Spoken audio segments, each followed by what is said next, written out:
Apreciados hermanos, explico la palabra del domingo tercero del tiempo de Adviento. La primera lectura es de Sofonías, capítulo 3, versículos 14 a 18. Alegría y gozo para Jerusalén. Del año 687 a.C. al 642 gobernó en Judá Manasés, hijo de Ezequías. Fue un rey impío que adoptó las costumbres de los pueblos vecinos. Construyó altares a los dioses extranjeros. En el templo de Jerusalén colocó una imagen de la diosa Astarte. Se dedicó a la adivinación y a la magia. Multiplicó las injusticias, sobre todo con los más pobres. Después de Manasés sigue en el trono el rey Josías, quien quiso corregir los errores de su antecesor y hacer una reforma religiosa. Sofonías comenzó su ministerio profético en el año 624 a.C., antes de que el rey Josías iniciara la reforma religiosa, cuando aún estaban presentes los errores cometidos por el rey Manasés. Sofonías ataca la idolatría, las injusticias y en general la infidelidad a la alianza. El capítulo 3, al que pertenece nuestro pasaje, comienza con unas palabras de lamento. ¡Ay de Jerusalén, la ciudad rebelde, la manchada, la ciudad opresora! La ciudad estaba habitada por gente corrupta como el rey, los sacerdotes, los profetas de la corte, los jueces. El pueblo había abandonado su fe y traicionado a su Dios. Ante este panorama, Sofonías se siente en la obligación de amenazar con desastres. Al inicio de su obra escribe: «Acabaré con todo en la superficie de la tierra, acabaré con hombres y animales», declara el Señor. Se acerca el día del castigo, día de cólera, día de angustia y aflicción, día de destrucción y desolación, día de oscuridad y tinieblas, día de trompetas y gritos de guerra. Y con este tono amenazador continúa hasta la mitad del capítulo 3. Sin embargo, la intención de Sofonías no es únicamente anunciar un castigo, sino mover los corazones a la conversión. Es por esto por lo que de un momento a otro, en un inesperado contraste, aparece la promesa de la salvación. El profeta anuncia un tiempo nuevo de alegría y de felicidad que llegará después de la conversión de Judá. Este es el tema de nuestro pasaje. Grita, ciudad de Sión, lanza vítores, Israel. Festeja lo exultante, Jerusalén capital, que el Señor ha expulsado a los tiranos, ha echado a tus enemigos. El Señor dentro de ti es el Rey de Israel, y ya no temerás nada malo. Aquel día dirán a Jerusalén: no temas, Sión, no te acobardes. El Señor tu Dios dentro de ti es un soldado victorioso que goza y se alegra contigo, renovando su amor, se llena de júbilo por ti, como en día de fiesta. El profeta pasa inesperadamente de la amenaza a la invitación a la alegría, pero no porque Israel se haya convertido ni porque el pueblo haya hecho penitencia y haya cambiado de vida, no. La razón es otra. El Señor ha revocado la sentencia. Jerusalén ya no será castigada, ya no temerá nada malo. Fue revocada la sentencia que condenaba a Judá. El amor de Dios por su pueblo ha vencido. A pesar de que Israel ha sido infiel, ha traicionado a su Dios, Él no se aleja. Por el contrario, va a renovar su amor para que ella vuelva a ser tan hermosa como una joven y exulte de alegría como en el día de fiesta. No es el temor al castigo, sino el amor a Dios el que es capaz de renovar el corazón del pueblo y hacer que Judá vuelva por los caminos de la alianza. Dios mismo se alegrará de esta transformación. Sofonías aclara en qué consiste el día de la ira de Dios que está presente en la Biblia. No es el momento en que el Señor pierde la paciencia, se enoja por la maldad del ser humano y quiere castigarlo, no. Todo lo contrario, es el día en que Él aumenta su amor para perdonar al pecador. Ciertamente, Él es duro con el pecado, pero misericordioso con el pecador. Por tanto, no hay que tener miedo a nuestro Padre del cielo. Él solo realiza obras de salvación para con nosotros, porque todos somos sus hijos. El profeta Sofonías, que vivió en una época en que su pueblo estaba al borde de la ruina, anuncia la victoria de Dios sobre el pecado y la transformación radical de la situación social, política y religiosa. Esa es la razón por la que invita a todos los pobres del país a alegrarse. San Lucas utiliza esta profecía para describir la anunciación del ángel a María. Las expresiones alégrate, no tengas miedo, el Señor está contigo, que han sido dirigidas a Jerusalén, son las mismas que el ángel dirigió a la madre de Jesús.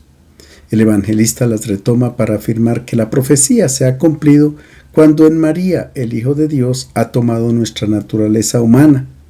En Jesús de Nazaret, Dios realmente ha venido a habitar entre su pueblo, ha traído la salvación y con ella la plenitud de la alegría.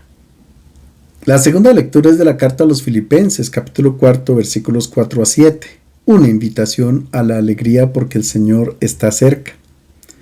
Cuando Pablo escribe esta carta, está en la prisión de Éfeso por causa del Evangelio. Tendría suficientes motivos para estar triste y abatido. Sin embargo, en varias partes de su escrito hace una invitación a la alegría. En un tono afectivo dice a los filipenses: aunque yo sea derramado como libación sobre el sacrificio y servicio de su fe, me regocijo y comparto mi gozo con todos ustedes. Y también ustedes, les ruego, regocíjense de la misma manera y compartan su gozo conmigo. Después de exponer sus proyectos apostólicos, retoma el tema de la alegría. Les dice: por lo demás, hermanos míos, regocíjense en el Señor. En nuestro pasaje, esta invitación se hace aún más explícita e insistente. Hermanos, tengan siempre alegría en el Señor, lo repito, estén alegres. Que la bondad de ustedes sea reconocida por todos. El Señor está cerca. No se aflijan por nada, más bien preséntenselo todo a Dios en oración, pídanle y también denle gracias. Y la paz de Dios, que supera todo lo que podemos pensar, cuidará sus corazones y sus pensamientos por medio de Cristo Jesús. La Biblia hebrea usa varios sinónimos para expresar sentimientos de alegría. Algunos de ellos son simha, que es una felicidad interna y continua. Es la felicidad que llega cuando alguien aspira a un sentido que considera significativo y trascendente. Sazón hace referencia a una alegría que es momentánea, que llega con algún festejo o que es sorprendente y repentina. Gila es una euforia como punto cúspide de la felicidad, tiene una cualidad explosiva. Rina se refiere a la felicidad que se expresa a través del canto, sobre todo cuando se canta la Torá. Ditzá es la alegría ligada al baile. Ipta es la alegría de estar con los demás. También Pablo en sus escritos utiliza varios sinónimos para expresar alegría. En nuestro pasaje se utiliza el verbo griego kairein, que indica un sentimiento interior de bienestar. Es sentirse tan a gusto que produce gozo. Esta es la clase de alegría que los ángeles anuncian a los pastores a propósito del nacimiento de Jesús en Belén. Por tanto, se trata de una alegría motivada por la presencia del Señor Jesús en medio de la humanidad. La esencia del cristiano es la alegría. No hay nada más contrario a la Biblia que una religión motivada por la tristeza, el victimismo, el mal humor, caras largas que a veces se perciben incluso en nuestras Eucaristías. No se sabe de dónde surgió una tendencia o una cierta piedad en la que el cristianismo se percibe como algo triste, afligido. Eso no es cristiano. El motivo por el cual los filipenses tienen alegría no es por el éxito en la vida, la buena salud, el suceso, la abundancia de bienes, etc. No. Tanto Pablo como los filipenses tenían las mismas preocupaciones que tenemos nosotros hoy, pero tenían la certeza de que el Señor está cerca. Este es el pensamiento que acompaña al cristiano y que lo convierte en una persona amable, servicial, atenta, generosa para con todos. La fe da la certeza de que todo cuanto sucede forma parte del plan de Dios y por consiguiente todo llegará a feliz término. Los que están animados por esta confianza nunca se desesperan, no se dejan llevar por la ansiedad ni caen en la angustia y mucho menos en la depresión, sino que exponen al Señor cada necesidad en la oración y de esta unión con Dios obtienen la paz. El Evangelio es de San Lucas, capítulo 3, versículos 10 a 18. Juan explica cuáles son los frutos de conversión para preparar la venida del Señor. El Bautista predicaba un bautismo de conversión. La conversión consiste en un cambio de mentalidad, es decir, darle la vuelta a la escala de valores con la cual actuamos en la vida, porque tal vez priorizamos las cosas materiales al estudio y la meditación de la palabra de Dios. Al inicio de su predicación, el Bautista utilizaba amenazas. Decía a la gente: raza de víboras, ¿quién les ha enseñado a escapar de la condena que llega? El hacha ya está apoyada en la raíz del árbol. Árbol que no produzca frutos buenos será cortado y arrojado al fuego. También decía a su pueblo: den frutos dignos de arrepentimiento y no comiencen a decirse a ustedes mismos: tenemos a Abraham por padre, para tranquilizarse, porque les digo que Dios puede levantar hijos a Abraham de estas piedras. Juan pedía a su pueblo frutos de conversión, que son el signo y la consecuencia de un cambio de mentalidad. Para aclarar en qué consisten estos frutos de conversión, es que Lucas presenta a 3 grupos de personas que acuden ante el Bautista y le preguntan lo mismo: ¿qué debemos hacer? Escuchemos qué responde Juan al primer grupo. En aquel tiempo la gente preguntó a Juan: entonces, ¿qué debemos hacer? Les respondía: el que tenga 2 túnicas, dé una al que no tiene, otro tanto el que tenga comida. ¿Qué debemos hacer? Esta pregunta que la gente dirige a Juan aparece varias veces en el libro de los Hechos de los Apóstoles. Después de Pascua, Pedro dice a la gente: ustedes no acogieron al Mesías, han cometido un crimen, han condenado y ajusticiado al Hijo de Dios. Y la gente responde: hermanos, ¿qué tenemos que hacer? También cuando Pablo y Silas fueron liberados de la cárcel a causa de un terremoto, el carcelero no los encontraba y se quería quitar la vida. Pablo le gritó que no se hiciera daño porque ellos aún estaban allí. Después de sacarlos de la prisión, dijo: señores, ¿qué debo hacer para ser salvo? También cuando Pablo cuenta su experiencia del encuentro con Cristo, al ser iluminado dice: ¿qué debo hacer, Señor? Se trata de una pregunta programática. Indica la total disposición para aceptar la voluntad de Dios por parte de aquellos que son conscientes de estar fuera del camino y están decididos a cambiar de vida. Por tanto, buscan una indicación sobre la ruta a seguir. Porque el cambio de vida sucede después de que se cambia la mente y el corazón. A lo largo de nuestra vida suceden cambios y progresos en la manera de comprender la religión. Tal vez muchas veces nos sentimos a gusto con nuestras prácticas religiosas tradicionales, pero cada vez que escuchamos el Evangelio nos damos cuenta de que si tomamos en serio lo que dice Jesús, no solo estamos ante una novedad, sino que implica un trabajo constante y dedicado. El Bautista responde al primer grupo: el que tenga 2 túnicas, dé una al que no tiene, otro tanto el que tenga comida. El primer paso es compartir con quien tiene necesidad. Por lo general nos creemos propietarios de los bienes que poseemos y los administramos buscando siempre una ganancia por el afán de la riqueza. La primera carta a Timoteo afirma: porque la raíz de todos los males es el amor al dinero, por el cual, codiciándolo algunos, se extraviaron de la fe y se torturaron con muchos dolores. Nos creemos dueños de los bienes de este mundo y esto es una mentira. La verdad es otra, como dice el Salmo 24. Del Señor es la tierra y todo lo que hay en ella, el mundo y sus habitantes. Nada es nuestro, todo es de Dios, como dice también Job: desnudo salí del vientre de mi madre y desnudo volvería allá. Somos huéspedes en este mundo, ni siquiera la vida es nuestra. Dios ha puesto los bienes en nuestras manos para el intercambio, para que se manifieste y crezca el amor. Pero el afán de acumular nos hace ver a nuestros hermanos como rivales, como dice Santiago en su carta. ¿De dónde vienen las guerras y los conflictos entre ustedes? ¿No vienen de las pasiones que combaten en sus miembros? Ustedes codician y no tienen, por eso cometen homicidio. Son envidiosos y no pueden obtener, por eso combaten y hacen guerra. El Bautista hace un llamado para entrar en una sociedad nueva, donde no se acumulan ni se acaparan los bienes de este mundo, sino que se comparten con quien tiene necesidad. La justicia de Dios es ver a todos sus hijos felices, que tengan una vida digna. La consecuencia de la paternidad de Dios es la fraternidad de todos los seres humanos.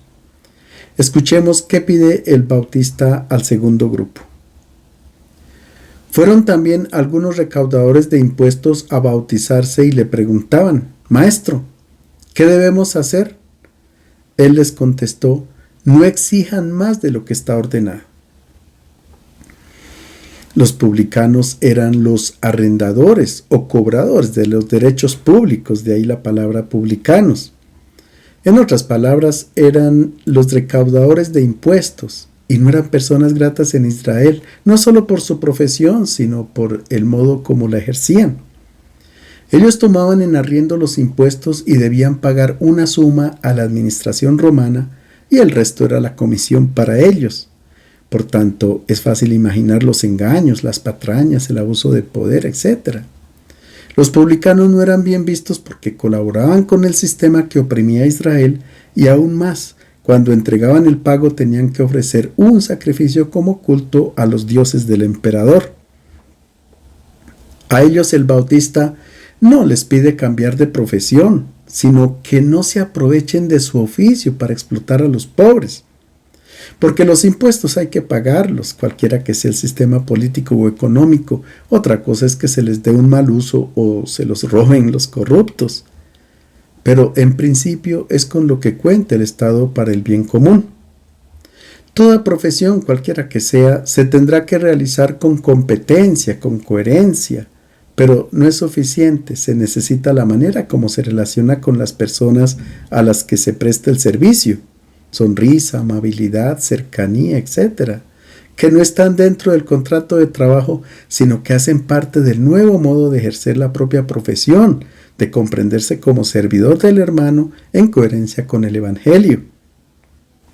Tal vez pensamos que nada tenemos que ver con la profesión de recaudadores de impuestos, pero es posible que actuemos como publicanos cuando, por ejemplo, habiendo alcanzado una posición de prestigio, exigimos remuneraciones muy altas por nuestro trabajo y nos aprovechamos del más débil. Realmente, publicano es el que compra y vende sin escrúpulos, pensando solo en su propio beneficio. Es el que con hábiles astucias se las arregla para engatusar a la gente sencilla. Son los que evaden impuestos, los que cometen fraudes a daño del Estado, los que se aprovechan de la ingenuidad de los pobres para explotarlos y enriquecerse. Quien actúa como publicano ciertamente no puede prepararse para la Navidad solamente con unas cuantas oraciones. Escuchemos ahora qué pide el Bautista al tercer grupo. También los soldados le preguntaban: ¿y nosotros qué debemos hacer? Les contestó: no maltraten ni denuncien a nadie y conténtense con su sueldo. Los soldados que se acercan al Bautista no eran romanos, sino los que estaban al servicio de Herodes Antipas, el gobernante de la Galilea. Eran mercenarios que venían de Siria. Ellos ganaban un sueldo y cometían injusticias contra un pueblo de una cultura distinta, de una lengua y una religión diferente. Eran hábiles para ejercer la fuerza y obedecer órdenes sin cuestionarlas. Tal vez pensamos que Juan hubiera aconsejado a estos soldados despojarse del uniforme, dejar las armas inmediatamente y negarse a luchar, pero el imperio estaba en tiempo de paz. Así que los soldados debían solo mantener el orden, impedir que se desarrollara la violencia, por tanto, eran necesarios. El problema es que ellos, al ir armados, se aprovechaban de su poder para abusar de la gente, extorsionar e imponer duros y humillantes servicios a los más débiles, intimidar a los campesinos pobres y obligarles a llevar sus cargas. El Bautista les pide no maltratar a nadie. En realidad, en griego se utiliza el verbo diaseio, que significa sacar dinero a la fuerza o por amenazas para causar miedo. El Bautista también pide a los soldados que no intimiden a nadie, Se utiliza el verbo psicofanteo, que significa quitarle dinero a alguien por medio de acusaciones falsas, extorsionar, denunciar o torturar para hacer hablar a las personas. Y la tercera recomendación del Bautista es que se contenten con su salario, que no busquen aumentarlo por medio de extorsiones, amenazas, abusando de la autoridad, del uniforme y de las armas que portan. Los soldados de aquel tiempo son el símbolo de aquellos que abusan de su poder, que se aprovechan del puesto que ocupan, de la profesión que desempeñan para dominar y oprimir a los más débiles. También ellos son invitados a revisar su comportamiento si quieren prepararse para la venida del Señor. ¿Qué tengo que hacer? Es una pregunta que nos hacemos en el Adviento, que al fin y al cabo es toda la vida. La Navidad tampoco es un tiempo limitado, no es meramente una emoción, música, villancicos, luces, comida, sino dejar entrar a Cristo en nuestra vida. Esto es algo impactante, a veces tenemos hasta miedo, pero hay que tener en cuenta que si Él entra en nuestra vida es solo para traernos gozo, alegría y paz. ¿Qué tengo que hacer? Si formulamos esta pregunta a aquellos que consideramos expertos en el campo religioso, el catequista, el agente pastoral, la religiosa, el sacerdote, ¿qué nos responderían? Alguno podría sugerirnos que observemos los mandamientos, no robar, no cometer adulterio, no engañar, que ayudemos a un hermano que se encuentre en problemas o que visitemos a una persona enferma. Pero también podrían surgir otras respuestas. Recita el rosario todos los días, rece 3 Salve Regina, antes de ir a dormir, vaya a confesarse. Estos son consejos buenos, sin embargo, el Bautista no elige este camino. No sugiere nada de específicamente religioso, no recomienda prácticas devocionales, ceremonias penitenciales, cubrirse con ceniza, ayunos, oraciones, retiros en el desierto, no. Exige algo muy concreto, una revisión radical de la propia vida desde el principio ético del amor a los hermanos. El historiador judío Flavio Josefo califica a Juan como un hombre bueno, que exhortaba a los israelitas a vivir una vida recta y a tratarse recíprocamente con justicia. Escuchemos lo que el pueblo pensaba del Bautista y el mensaje de esperanza que él le transmite. Como el pueblo estaba a la expectativa y todos se preguntaban por dentro si Juan no sería el Mesías, Juan se dirigió a todos. Yo los bautizo con agua, pero viene uno con más autoridad que yo, y yo no soy digno para soltarle la correa de sus sandalias. Él los bautizará con Espíritu Santo y fuego. En su mano tiene el aventador y limpiará su era y recogerá el trigo en su granero, pero la paja la quemará con fuego que no se apaga.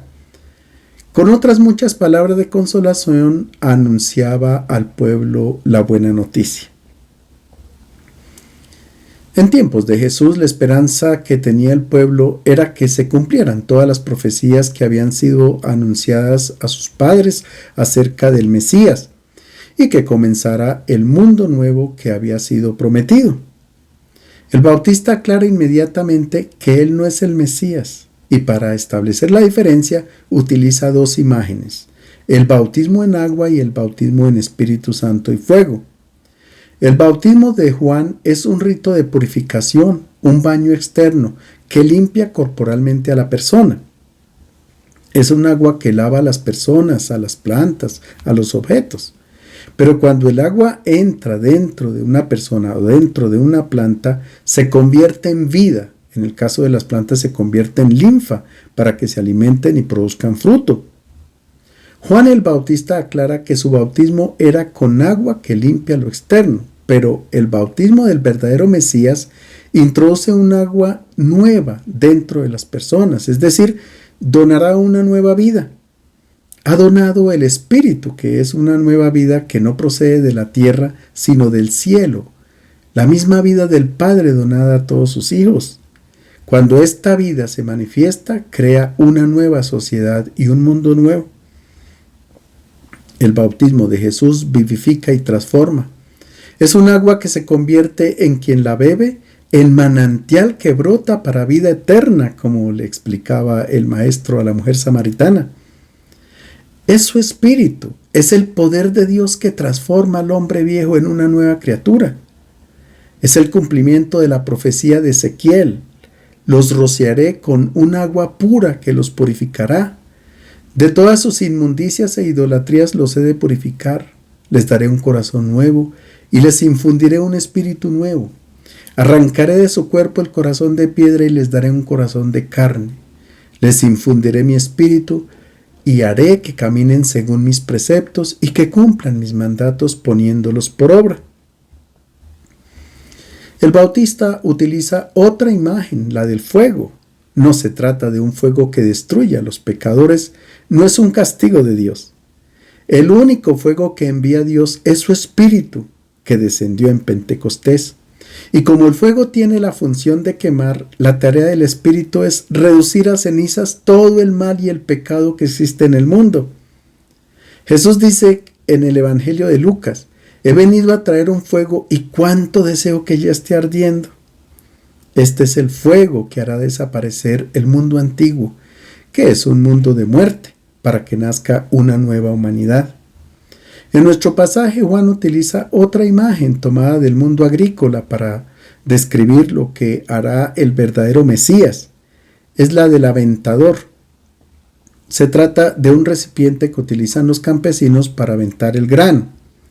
En el campo, después de la trilla de la cosecha, mucha paja se mezcla con el grano, entonces cuando hay un buen viento se levanta el recipiente con el grano revuelto con la paja y se arroja desde lo alto para que el viento se lleve toda la paja y quede solamente el buen grano. El aventador es la palabra de Dios que alejará toda la paja, es decir, que eliminará el mal presente en el mundo. Y nuestro pasaje finaliza con una frase muy significativa y esperanzadora. Lucas dice que el Bautista, con estas y con muchas otras palabras de consolación, evangelizaba al pueblo. Las imágenes empleadas por el Bautista no han sido amenazas de castigos con los pecadores o para los pecadores de ninguna manera. Lucas aclara que se trata de una buena noticia. Por tanto, los pecadores no pueden tener miedo, sino que tendrán que alegrarse porque ha llegado la liberación del mal que los esclaviza, que los hace inhumanos.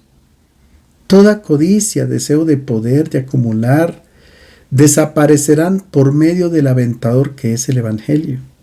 Esta es la grande noticia que nos llena de gozo, alegría y felicidad en esta Navidad.